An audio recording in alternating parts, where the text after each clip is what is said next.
سورۃ طٰہٰ میں حضرت سیدنا موسیٰ کلیم اللہ علیہ السلام کا واقعہ اور قصہ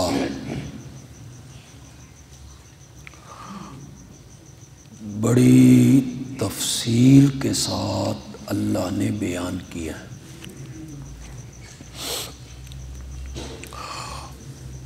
اور اس واقعہ کے بیان کرنے سے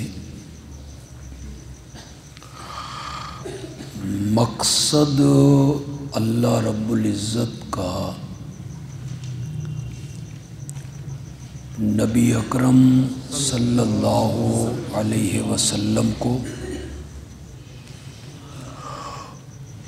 اور آپ کی امت کے علماء اور مبلغین کو تشجیع دلانا ہے کہ دعوت حق کے راستے میں مصائب، مشکلات، دکھ، پریشانیاں، دقتیں، مشقتیں، غم، یہ سب کچھ اس راستے میں برداشت کرنا پڑتا ہے۔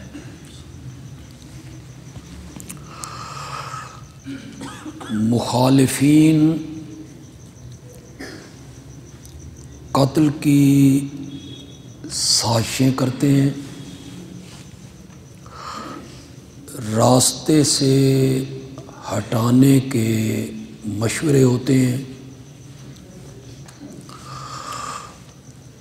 لوگوں میں بدنام کرنے کی مہم چلائی جاتی ہے، فتوے، پھبتیاں، تانے، یہ سب کچھ مخالفین کی طرف سے ہوتا ہے۔ اور پھر کبھی کبھی اپنوں کی طرف سے بھی پریشانیاں اور دکھ، ان کا بھی سامنا کرنا ہوتا ہے۔ حضرت موسیٰ کلیم اللہ کو دیکھو، دعوت حق کے سلسلے میں انہوں نے کتنی جرت اور شجاعت سے کام لیا ہے۔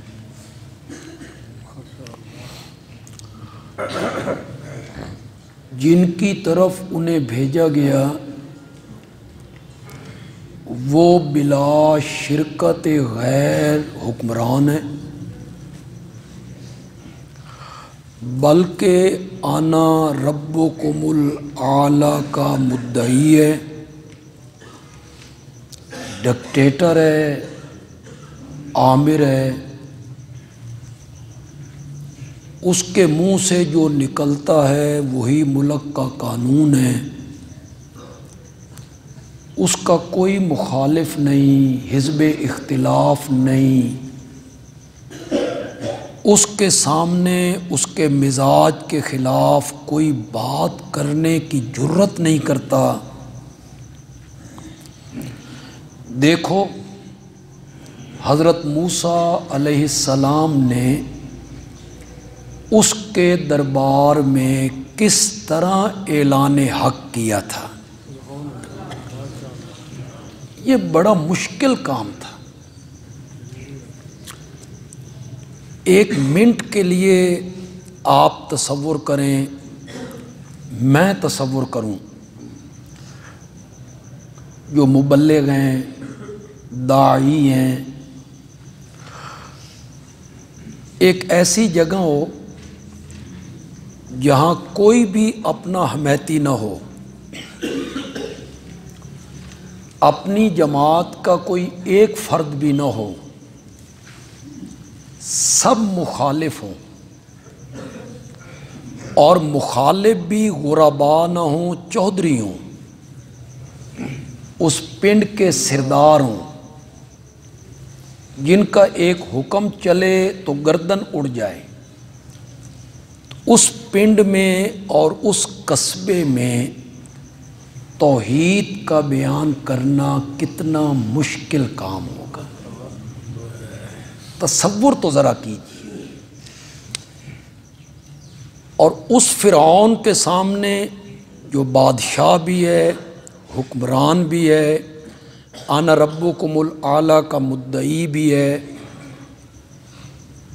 اس کے دربار میں سارے وزیر، مشیر، مشرک ہیں، کافر ہیں، فرعون کو پوجنے والے ہیں، اس دربار میں دھڑلے کے ساتھ یہ کہنا کہ رب تو نہیں ہے، رب وہ ہے جس کی یہ صفتیں ہیں۔ میں ابھی ان کو پڑھتا ہوں۔ تو یہ بڑا مشکل کام تھا۔ اس امت کے مبلغین کو حضرت موسیٰ علیہ السلام کا واقعہ بیان کر کے تشجیع دلانا مقصود ہے، شجاعت دلانا مقصود ہے کہ یہ ایسا راستہ نہیں ہے کہ گلے میں ہار لوگ ڈالیں گے، یہ ایسا راستہ نہیں ہے کہ لوگ آپ کی تعریفیں کریں گے، یہ ایسا راستہ نہیں ہے کہ لوگ آپ کے گیت گائیں گے، بلکہ یہاں اللہ کا پیغمبر بھی بیان کرنے والا ہو جو معصوم عن الخطا والعصیان ہے، اس کی زندگی کے دامن پر کوئی داغ، کوئی دھبا نہیں، گناہوں سے وہ معصوم ہے، وہ بھی جب اس مسئلے کو بیان کرتا ہے تو لوگ اسے بھی معاف نہیں کرتے۔ لوگ اسے شاعر کہتے ہیں، کذاب کہتے ہیں، مجنون کہتے ہیں، جادوگر کہتے ہیں، ساحر کہتے ہیں، اس کے راستے روکے جاتے ہیں، کانٹے بچھائے جاتے ہیں، گلے میں رسیاں ڈالی جاتی ہیں، ہجرت پہ مجبور کیا جاتا ہے۔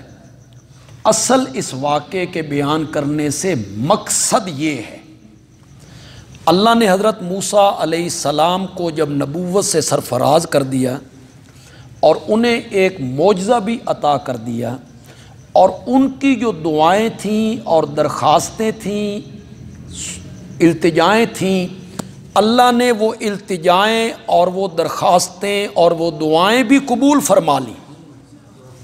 حضرت ہارون کو ان کا معاون بنا دیا، شرح صدر کر دیا، زبان میں فصاحت والی بات بھی آ گئی، تو اللہ کہتے ہیں اذهبا الی فرعون، اب دونوں جاؤ فرعون کی طرف، انہ طغی، وہ بڑا سرکش بنا پھرتا ہے، حد سے تجاوز کرتا ہے،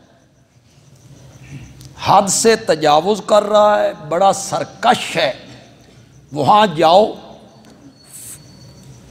اعلان حق کرنا ہے، پیغام حق پہنچانا ہے، لیکن فقولا لہ قولا لینا،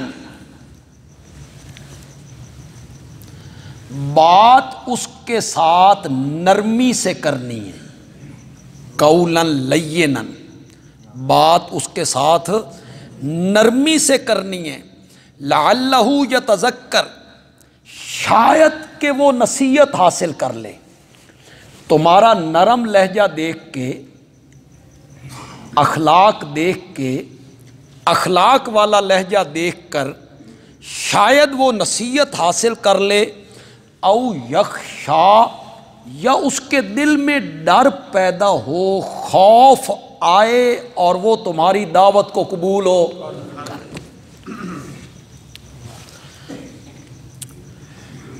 کس کو دعوت دینے چلے ہیں؟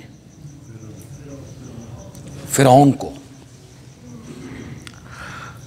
ذرا مخاطب کو آپ دیکھیں، مخاطب کون ہے؟ فرعون۔ وہ کہتا ہے میں رب ہوں، سب سے بڑا رب میں ہوں، یہ سب چیزیں بنانے والا میں ہوں، میرا قانون چلتا ہے، جو میری زبان سے نکلے وہی دستور ہے۔ ظالم اتنا ہے کہ بنی اسرائیل کے ہزاروں بچوں کو ذبح کر چکا ہے، اور بے حیا اتنا ہے کہ بنی اسرائیل کی لڑکیوں کو اس لیے زندہ چھوڑ دیتا ہے کہ ان کی عصمت دری کریں گے۔ ذرا مخاطب کو دیکھیں۔ اور پھر جو داعی ہے اس کے پاس پہنچ رہا ہے، اس کو رب تلقین کر رہے ہیں کہ تیرا لہجہ جو ہے، بات جو ہے، وہ نرمی کے ساتھ تم نے کرنی، درست لہجہ، تند لہجہ تم نے اختیار نہیں کرنا۔ ایک ہے نرم لہجے کا مطلب کہ مسئلے کو چھپا لینا، صحیح حقیقت بیان نہ کرنا، اسے کہتے ہیں مداہنت،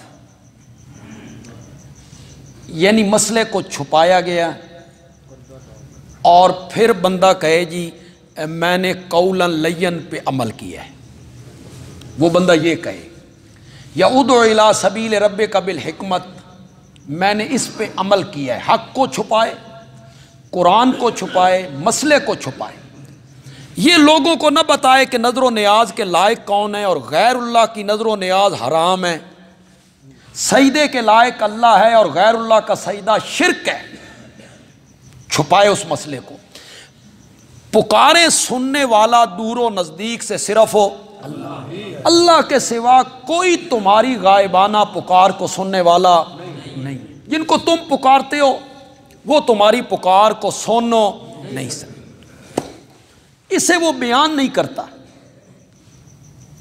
وہ درمیان میں سے ہو کے نکل جاتا ہے، اور وہ اس کا سہارا لیتا ہے، جی کیا میں نے جی قولاً لینن، یہ قولاً لینن نہیں ہے، یہ مداہنت ہے، یہ جان بوجھ کے حق کو چھپانا، یہ کتمان ہے۔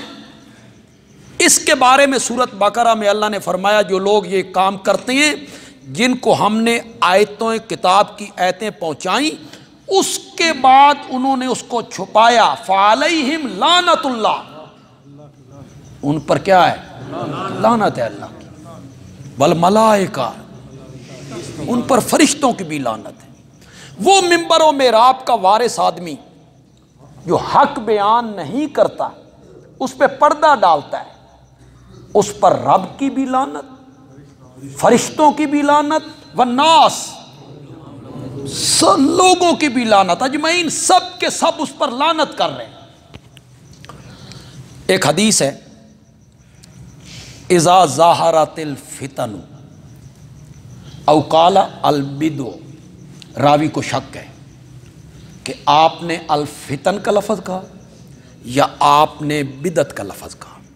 اذا ظاہرت الفتن او البدع وصبت اصحابی، جب فتنے ظاہر ہونے لگیں، بدعات معاشرے میں عام ہونے لگیں، وصبت اصحابی، اور میرے صحابہ کو گالیاں دی جائیں،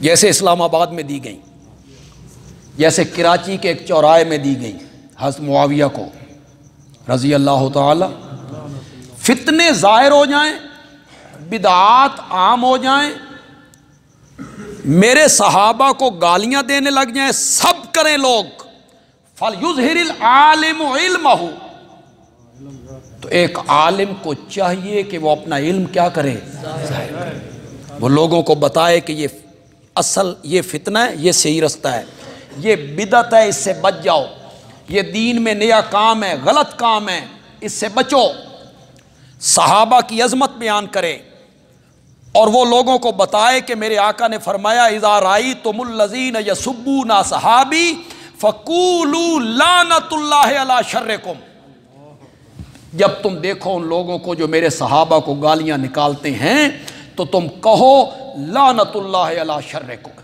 اللہ کی لعنت ہے تمہارے شر پر۔ تو وہ عالم لوگوں کو بتائے، صحابہ کی عظمت بتائے۔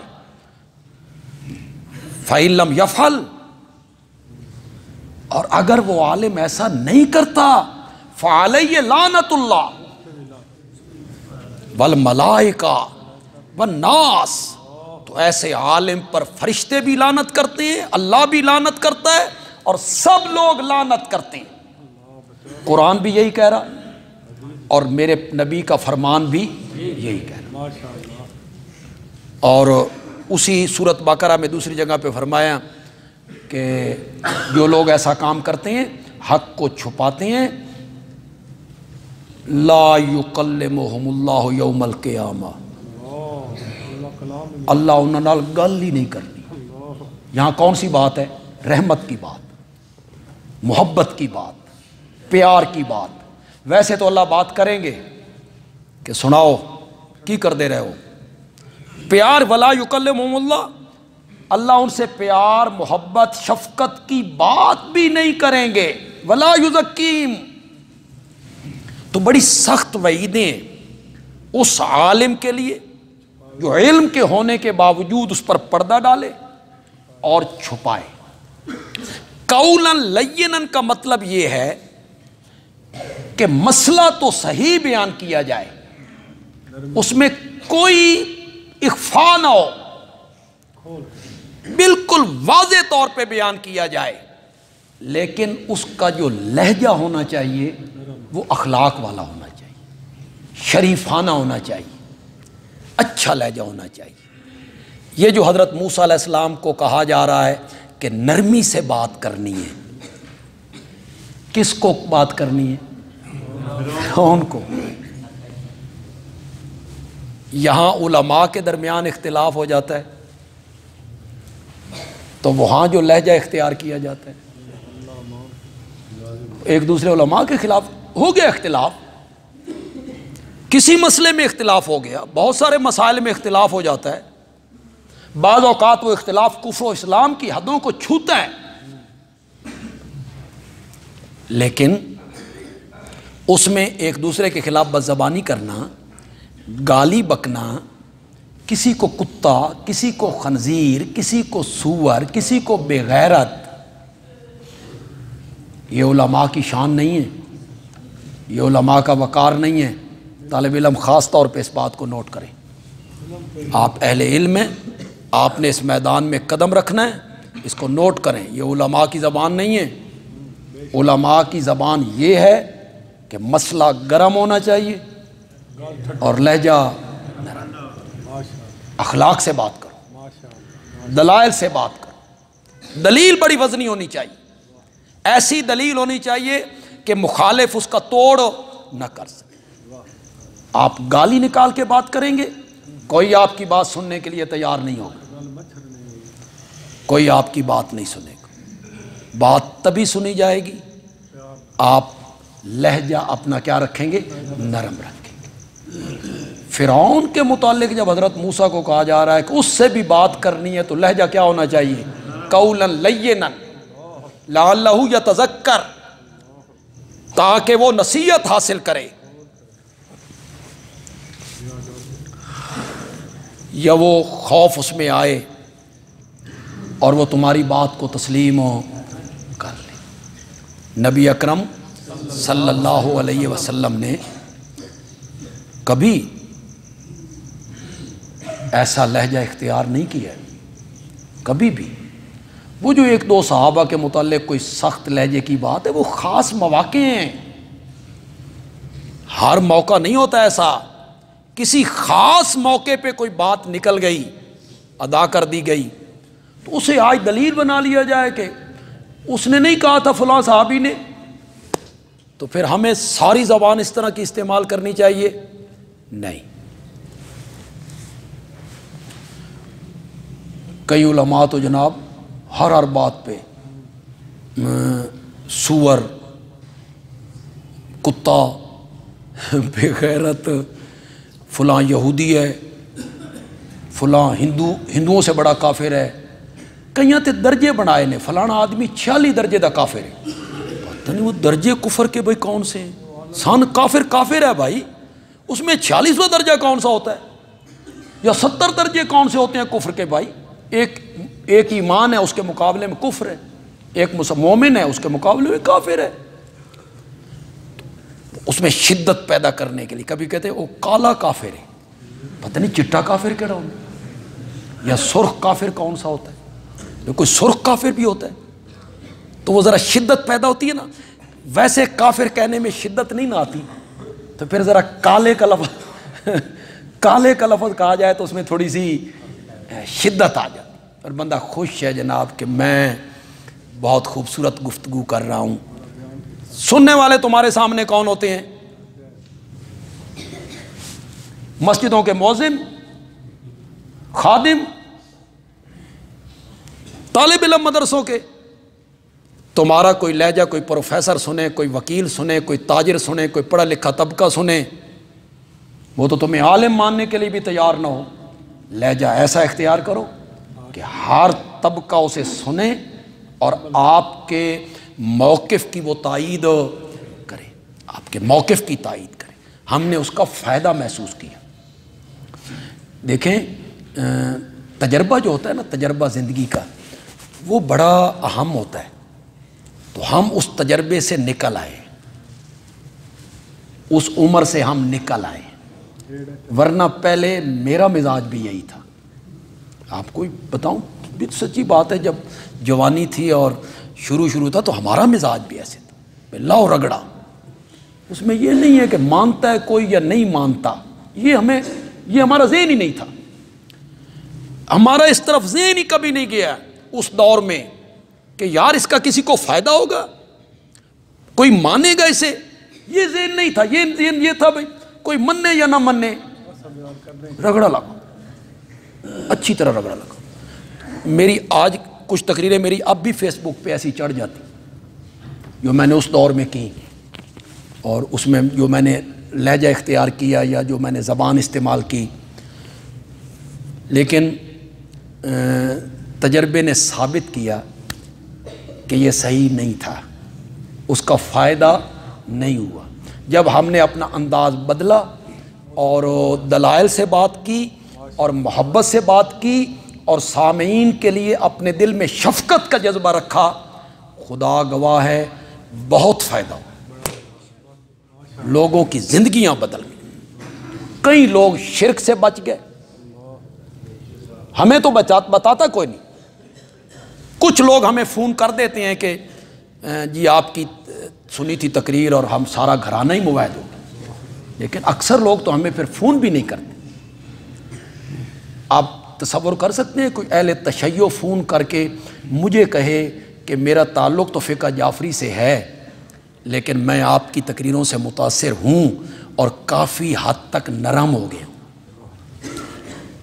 ایسا لہجہ اختیار کرو نا کہ وہ ماننے پر مجبور ہو جائے۔ آپ پہلے تساں درس دے لو آج تو تلاوت کیتی ہے نا، آج من اگو خطرہ پیدا ہو گیا میں تلاوت کرنے کے بعد پھر یہ نعت پڑھیں گے، نعت پڑھنے کے بعد پھر یہ درس دیں گے، ساڑھی چھٹی، آپ چپ کر کے بیٹھ رہے، میں بات کر رہا ہوں، میرے تے اعتبار کرو۔ اگر آپ شروع میں تقریر کرتے ہوئے کہتے ہیں او مرزا قادیانی تے گھسیٹی دا پتر سی، کانا سی، کس نے آپ کی بات سننی؟ کس مرزائی نے آپ کی بات سننی ہے؟ اور مرزائی سے بات کرو، اپنی دعوت دو، اتنے خوبصورت لہجے میں دعوت دو کہ وہ تمہاری بات ماننے پر مجبور ہو جائے، اسے محسوس ہو کہ اس خطیب کے دل میں میرے لیے شفقت کا جذبہ ہے، یہ چاہتا ہے کہ میں راہ راست پہ آ جاؤں، اسے یہ محسوس ہو جانا چاہیے تمہارے لہجے سے، تمہارے اخلاق سے۔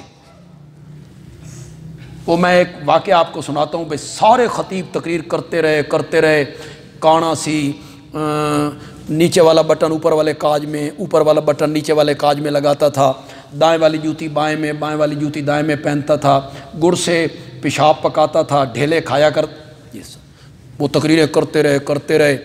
امیر شریعت سید عطا اللہ شاہ بخاری رحمۃ اللہ علیہ سب سے آخر کی خطیب وہی تھے، وہ تشریف لائے تو انہیں فرمایا میں سارا دن یہی سنتا رہا ہوں۔ تو شاہ جی نے وہاں ایک جملہ کہا، وہ میں سنایا کرتا ہوں تقریروں میں۔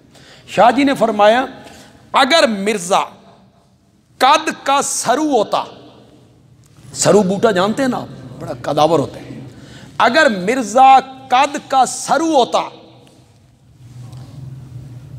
کمر اس کی پتلی ہوتی، سینہ اس کا چوڑا ہوتا، آنکھیں اس کی چشمے غزالہ ہوتی، ہونٹ اس کے گلاب کی پنکھڑی کی طرح ہوتے، اور چہرہ اس کا چاند کو شرما رہا ہوتا، پھر وہ نبوت کا دعویٰ کرتا تو ہم مان لیتے۔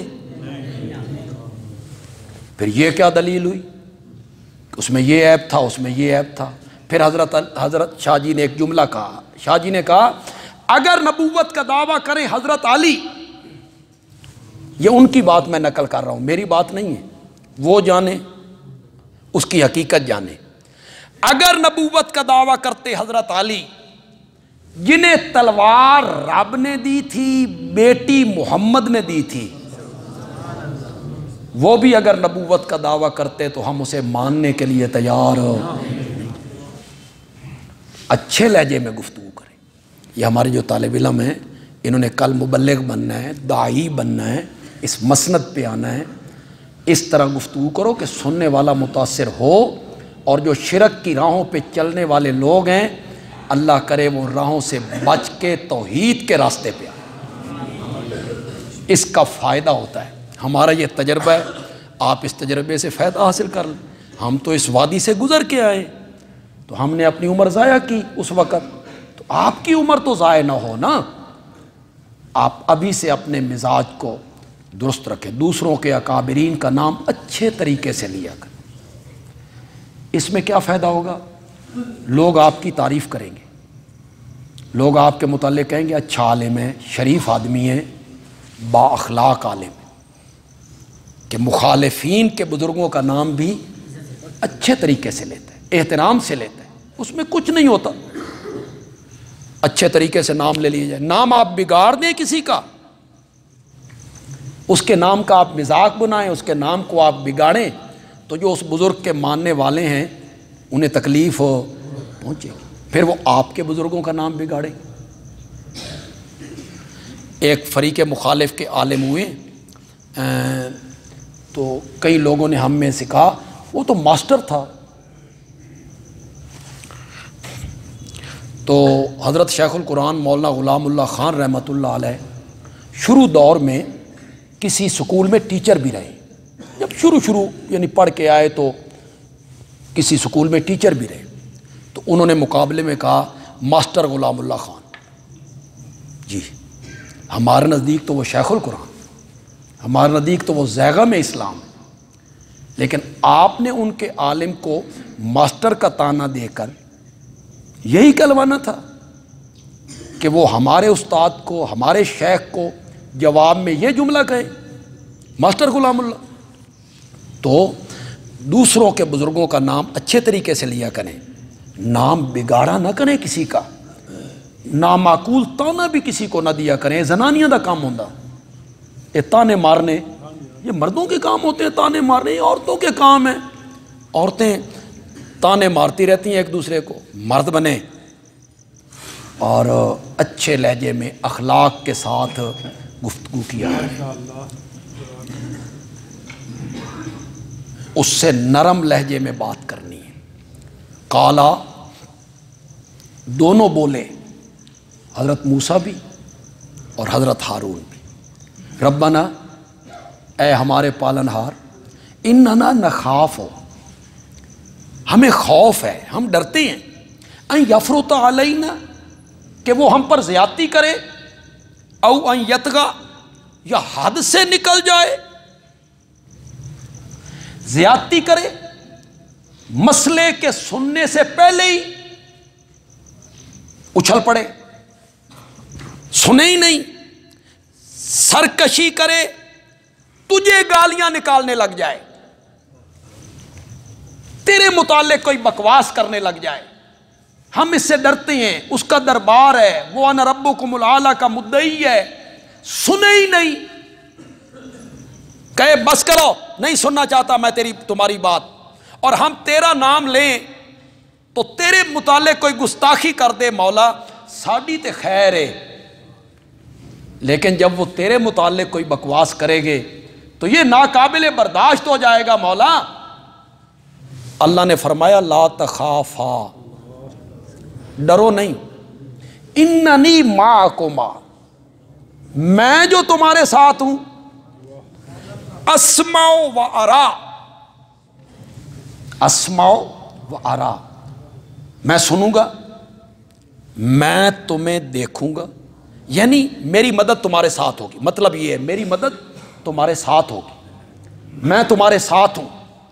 اور اس کا ایک معنی یہ بھی ہو سکتا ہے کہ نہیں سنے گا، سرکشی کرے گا، بات نہیں سنے گا، میری توحید کی دعوت، میری ربوبیت کی دعوت نہیں سنے گا، نہ سنے، تم وہاں جا کے میرا نام لو، اور کسی نے سنا یا نہ سنا عرش سے اتر کے میں خود سنوں گا، وہ آنا اسمع و ارا، میں سنوں گا، میں دیکھوں گا۔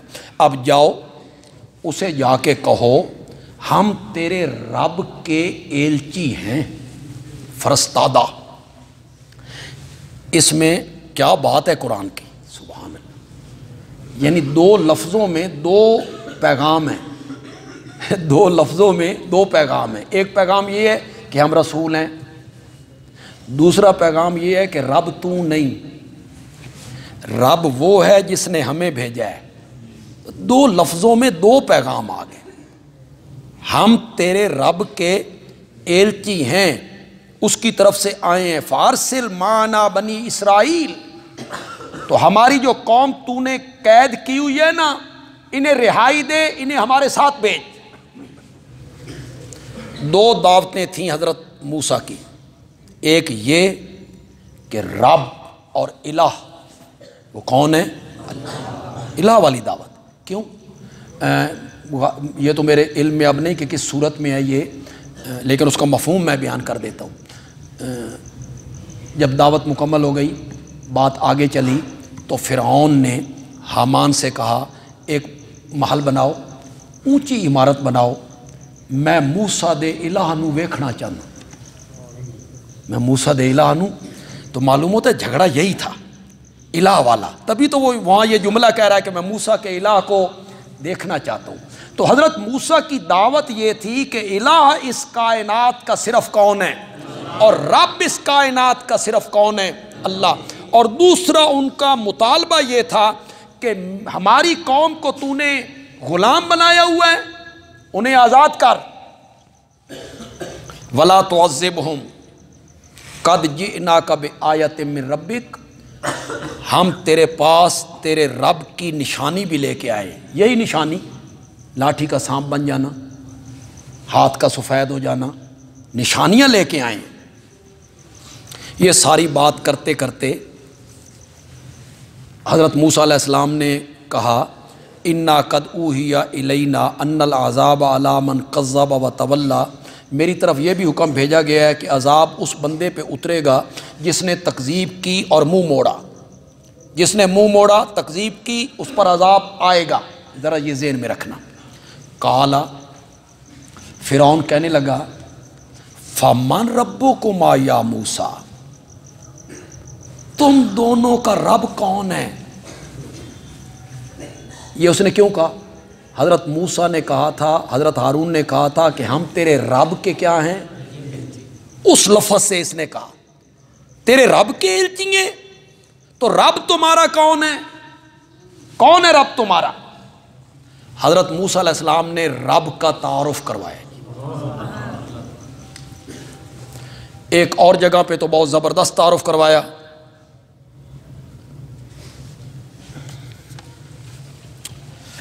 لیکن یہاں بڑا مختصر سا تعارف ہے۔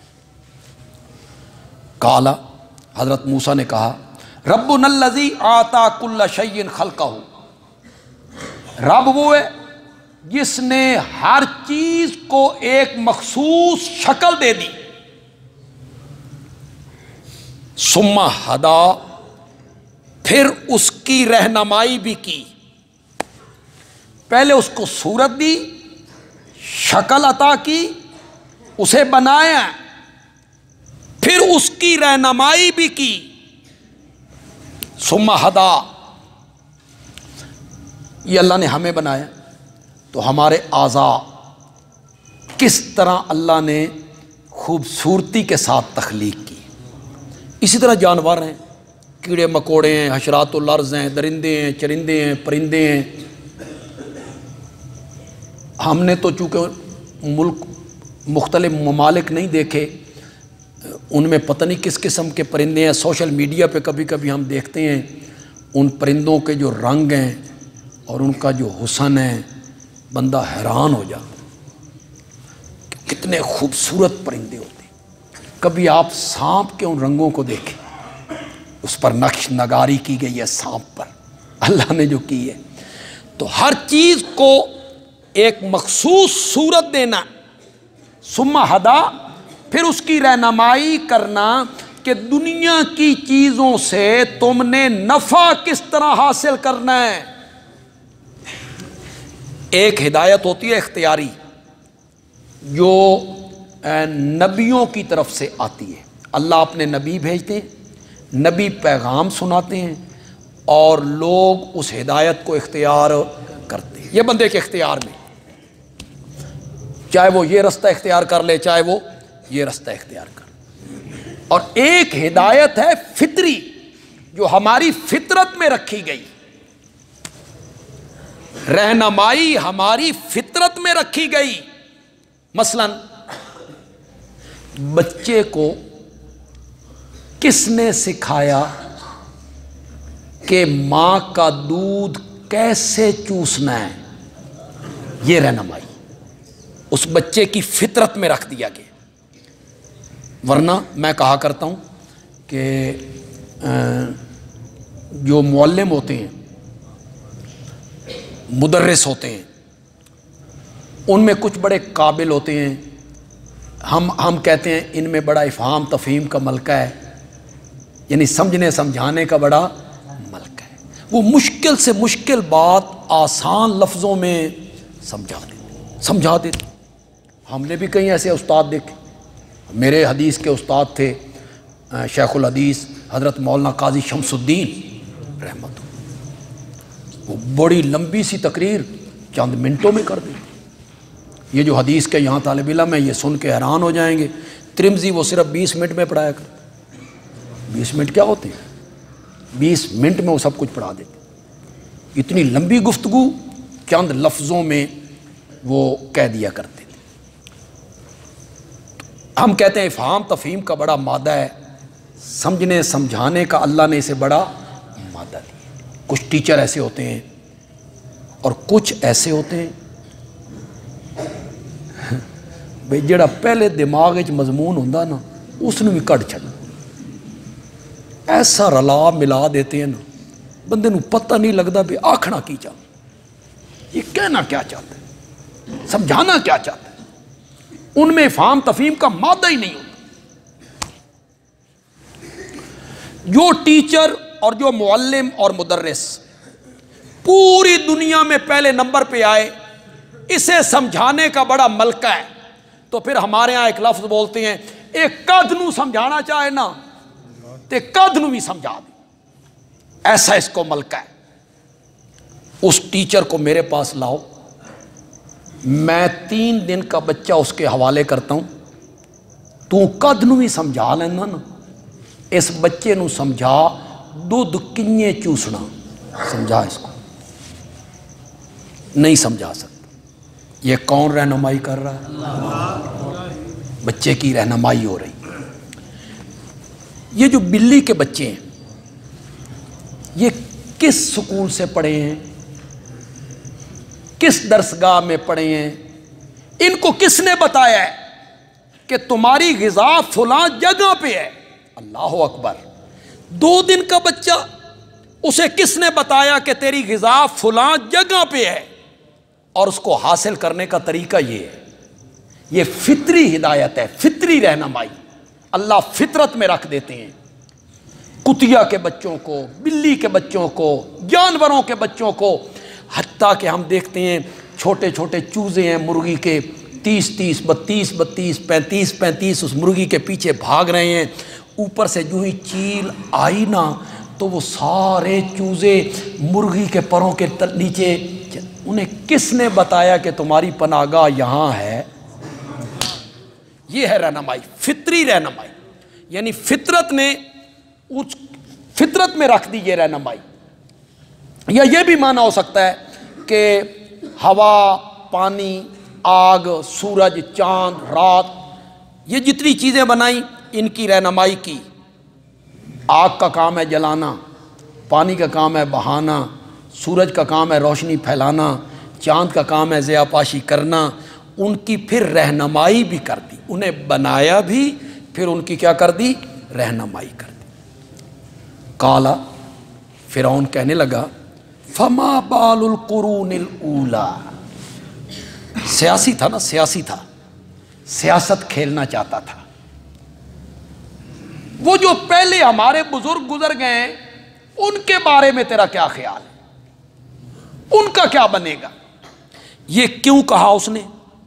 یہ آیت نمبر 48 کی وجہ سے کہا، ان العذاب علی من کذب، جو حضرت موسیٰ نے کہا تھا نا کہ عذاب اس پہ آئے گا جس نے تکذیب کی، اور جس نے منہ موڑا ہدایت سے اس پر عذاب آئے گا، وہ پکڑا جائے گا، دنیا میں نہیں تو آخرت میں۔ تو فوراً کہتا ہے اچھا، جو تیرے مسلک پہ، تیرے دین پہ نہیں، جس کو تو رب مانتا ہے اس کو وہ رب نہیں مانتا تو اسے عذاب ہوگا، تو پھر ہمارے پہلے جو بزرگ باپ دادا گزر گئے ان کے بارے میں تیرا کیا خیال ہے؟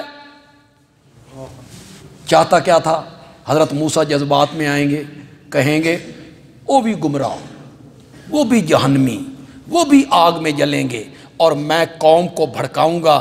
سنیا جے تمہارے باپ دادا کے متعلق کیا؟ تو باپ دادا سے لوگوں کو فطری پیار ہوتا ہے، اپنے آباء و اجداد سے محبت ہوتی ہے لوگوں کو، تو جب یہ ہوتا تو لوگ متنفر ہو جاتے۔ اس نے یہ وار کیا، پہلے لوگوں کا کیا بنے گا بھائی؟ حضرت موسیٰ نے کہا علمھا عند ربی فی کتاب، کتاب سے مراد اعمال نامہ یا لوح محفوظ ہے، ان کا علم میرے رب کے پاس ہے لوح محفوظ میں۔ کیا بنے گا؟ عذاب دینا ہے نہیں دینا، کیا گزرے گی، یہ ان کے ساتھ ہے، تو میرے نال نبڑ، تو اپنی گل کر، چھوڑ ان کو۔ یہ بھی ایک انداز ہے کہ انہوں نے حضرت موسیٰ علیہ السلام نے موقع ہی نہیں دیا لوگوں کو بھڑکانے کا۔ الذی جعل لکم الارض مہدا، یہ طلبہ سمجھیں گے، آپ کو میں کوشش کرتا ہوں سمجھانے کی۔ یہ ادخال الہی ہے، اس کو کیا کہتے ہیں؟ ادخال۔ یہ حضرت موسیٰ کا کلام نہیں ہے، حضرت موسیٰ کا کلام یہاں ختم ہو رہا ہے۔ پھر تو کبھی کبھی اللہ کوئی واقعہ بیان کرتے ہیں نا، تو اس کے درمیان اللہ اپنی بات داخل کر دیتے ہیں، اس کو ہم کیا کہتے ہیں؟ ادخال الہی۔ تو حضرت موسیٰ علیہ السلام نے جب رب کا تعارف کروایا تو کیا کہا؟ الذی اعطی کل شیء خلقہ ثم، بس اب اللہ تعالیٰ نے اپنی بات شامل کی کہ تھوڑی سی تفسیر اور تفصیل میں کر دیتا ہوں۔ رب کون ہے؟ رب کون ہے؟ تو اللہ نے کچھ تھوڑی سی تفصیل کی۔ الذی جعل لکم الارض مہدا، رب وہ ہے جس نے زمین کو بچھونا بنایا، وَسَلَكَ لَكُمْ فِيهَا سُبُلًا، جس نے زمین میں تمہارے لیے راستے بنائے۔ اب رب کا اللہ تعارف کروانے، اپنا تعارف کروانے لگے ہیں۔ وَأَنزَلَ مِنَ السَّمَاءِ مَاءً، پھر اس نے اوپر سے پانی برسایا۔ فَأَخْرَجْنَا بِهِ أَزْوَاجًا مِّن نَبَاتٍ شَتَّىٰ، پھر اس پانی کے ذریعے طرح طرح کا سبزہ مختلف قسم کا اس نے زمین سے باہر نکال دی۔ یہ بظاہر تو بڑی آسان سی باتیں ہمیں لگ رہی ہیں، ان کی تہ میں اترو، ان میں تفکر کرو، تدبر کرو، سوچو، تو بڑے سمندر ہیں مضامین کے. فرمایا رب وہ ہے جس نے چلتے ہوئے پانی پہ زمین کو بچھا دیا ہے. نیچے پانی چل رہا ہے، اوپر زمین بچھائی ہے، پھر اس میں راستے بنائے ہیں. چاہیے تو یہ تھا کہ وہ زمین ڈولنے لگتی، اس میں چلنے کی کوئی گنجائش نہ ہوتی، لیکن اس کے باوجود اس نے راستے بنائے ہیں. پھر اوپر سے پانی برسایا ہے، وہ ہے رب. پھر اس کے ذریعے طرح طرح سے سبزہ اور سبزیاں اور پھل اور اناج اس نے زمین سے باہر نکالا ہے. ایک دانے کو 700 دانوں میں بدل کے رکھ دیا ہے. رب وہ ہے. کلو، کھاؤ، اپنے چوپایوں کو چراؤ، خود بھی کھاؤ، تمہارے چوپائے بھی کھائیں. ان فی ذالک لآیات لأولی النہی، اس میں بڑی نشانیاں ہیں عقل والوں کے لیے. احمق لوگوں کے لیے کیا نشانیاں ہونی ہیں، عقل والوں کے لیے اس میں بڑی نشانی ہے. منہا خلقناکم، اسی زمین سے ہم نے تمہیں پیدا کیا. جس زمین کو پانی پہ بچھایا ہے اس کی طرف اشارہ کرنا چاہتے ہیں. جس زمین کو ہم نے پانی پہ بچھایا ہے نا، اسی زمین سے ہم نے تم کو پیدا کیا، بنایا. وفیہا نعیدکم، مرنے کے بعد اسی میں ہم تمہیں لوٹا کے لے جائیں گے. ومنہا نخرجکم تارۃ اخری، اور دوسری مرتبہ اسی زمین سے ہم تمہیں باہر نکال لیں گے. کچھ حدیثیں اس طرف اشارہ کرتی ہیں.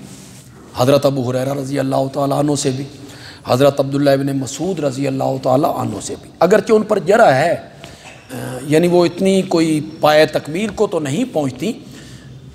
تو کچھ حدیثیں اس طرف اشارہ کرتی ہیں کہ بندے کا جب بندے کی تخلیق ہوتی ہے ماں کے پیٹ میں، تو زمین سے کچھ ذرات لیے جاتے ہیں، اس نطفے میں شامل کیے جاتے ہیں، اور وہ بچے کی ناف میں ہوتے ہیں، بچے کی ناف میں ہوتے ہیں وہ زمین کے ذرات.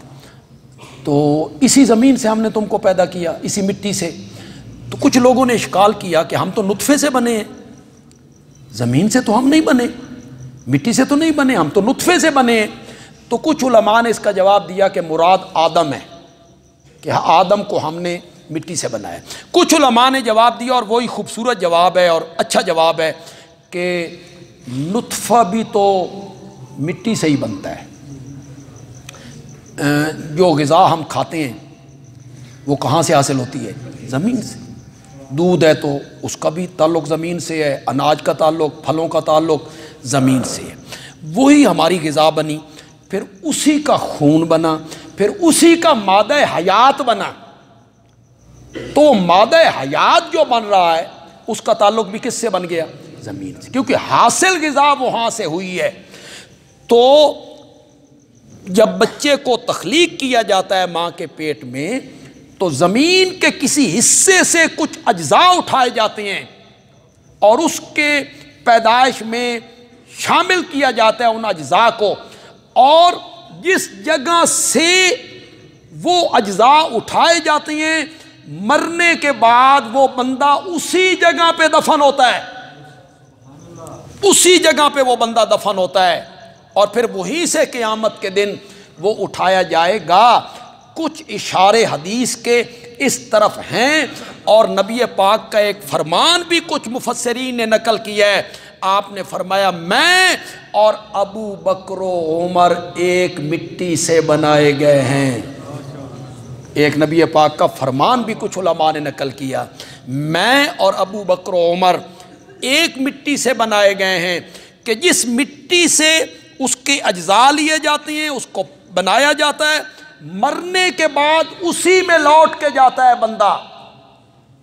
تو جس جگہ سے میرے نبی کی مٹی حاصل کی گئی تھی آپ کو بنانے کے لیے، اسی مٹی سے ابو بکر و عمر کو بھی بنایا گیا تھا. لوگ یار دوسرے صحابہ کے لیے تو چلو یار کوئی دلائل کی ضرورت ہے، بیان کرنے کی ضرورت ہے، ابو بکر و عمر کی فضیلت کے لیے بیان کرنے کی کیا ضرورت ہے یار؟ وہ تو آج بھی ہر بندہ مشاہدہ کر سکتا ہے، دشمن بھی اس بات کی گواہی دے رہا ہے کہ ان دونوں کی قبریں میرے نبی کی قبر مقدس کے ساتھ ہیں۔ اس سے بڑی عظمت کیا ہو سکتی؟ اس سے بڑی عظمت کیا ہو سکتی؟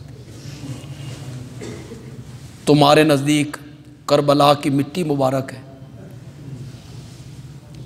وہ کربلا کی مٹی مبارک ہوگی۔ تمہارے نزدیک گھوڑا اس لیے قابل تعظیم ہے کہ حضرت حسین ایک گھوڑے پہ سوار تھے، اس گھوڑے پہ نہیں تھے، کسی گھوڑے پہ سوار تھے، جبکہ تاریخ کی ساری کتابیں کہتی ہیں کہ حضرت حسین اونٹنی پہ سوار تھے۔ سفر کس پہ کیا تھا؟ اس وقت اونٹنیوں پہ سفر ہوتا تھا، گھوڑوں پہ کون سفر کرتا تھا؟ اونٹنیوں پہ سفر ہوتے تھے۔ تو حضرت حسین رضی اللہ تعالیٰ اونٹنی پہ سوار تھے، لیکن آپ کہتے ہیں کہ نہیں، وہ گھوڑے پہ سوار تھے۔ وہ گھوڑا حضرت حسین رضی اللہ تعالیٰ عنہ کے ساتھ اس کی نسبت تھی، اس نسبت سے ہر گھوڑا قابل تعظیم ہو گیا آپ کے ہاں، اور ان لوگوں پر آپ تبرہ کر رہے ہیں جو آج بھی میرے نبی کے ساتھ ہیں، ان کی قبریں میرے نبی کے ساتھ ہیں۔ تمہارے نزدیک کربلا کی مٹی مبارک ہو گئی ہے، متبرک ہو گئی ہے، بلکہ کچھ تو جو مبالغہ کرتے رہتے ہیں، ویسے ہوتے تو ان کے سارے ہی مبالغے ہیں، تقریروں میں مبالغے کرتے رہتے ہیں، اس کا نہ سر نہ سر نہ پیر نہ منہ نہ متھا، کچھ بھی نہیں ہوتا، بس جو آیا وہ بولتے چلے گئے۔ تو حضرت حسین رضی اللہ تعالیٰ عنہ جہاں دفن ہے اس کے 40 میل یا 40 گز اس طرف اور 40 گز اس طرف یا میل اس طرف اور 40 گز اور میل اس طرف اور 40 گز اور میل اس طرف، جو مردہ دفن ہو جائے تو حضرت حسین رضی اللہ تعالیٰ عنہ کی قبر منور پر جو رحمتیں برس رہی ہیں اور اللہ کی انوارات ہیں، ان کا اثر اتنا ہے کہ وہ دفن ہونے والا اس ایریے میں وہ بھی بخشا جاتا ہے، اسے بھی اللہ معاف کر دیتے ہیں۔ تو میں کہا کرتا ہوں بے نواسے دی اے شان، نواسے دی اے شان کہ 40 گز اور 40 میل تک دفن ہونے والوں کو بخشوا لیتا ہے، تے نانے دی اے شان بھی نہیں کہ جو سینے کے ساتھ لگے ہوئے ہیں انہیں بخشوا سکے، ان پر آپ تبرہ کر رہے ہیں۔ ما بین بیتی و منبری روضۃ من ریاض الجنہ، تو وہ تو آج بھی ایک ایسی جگہ پہ ہیں جسے میرے نبی نے جنت کا ٹکڑا قرار دیا ہے۔ اسی زمین سے ہم نے تمہیں پیدا کیا، اسی میں ہم تمہیں لوٹائیں گے اور اسی سے ہم تمہیں دوبارہ نکالیں گے۔ ہماری مسجد کے نمازی ہیں جی محمد امیر زمان، یہ ہمارے سلیم صاحب ہیں بجلی والے، ان کے بڑے بھائی ہیں جی، وہ چند دن پہلے ان کا انتقال ہو گیا جی، ان کی مغفرت کی اور بلندی درجات کی دعا کریں گے جی۔ الحمدللہ رب العالمین والصلاة والسلام علی سید الانبیاء والمرسلین وعلی آلہ واصحابہ اجمعین۔ ربنا آتنا فی الدنیا حسنہ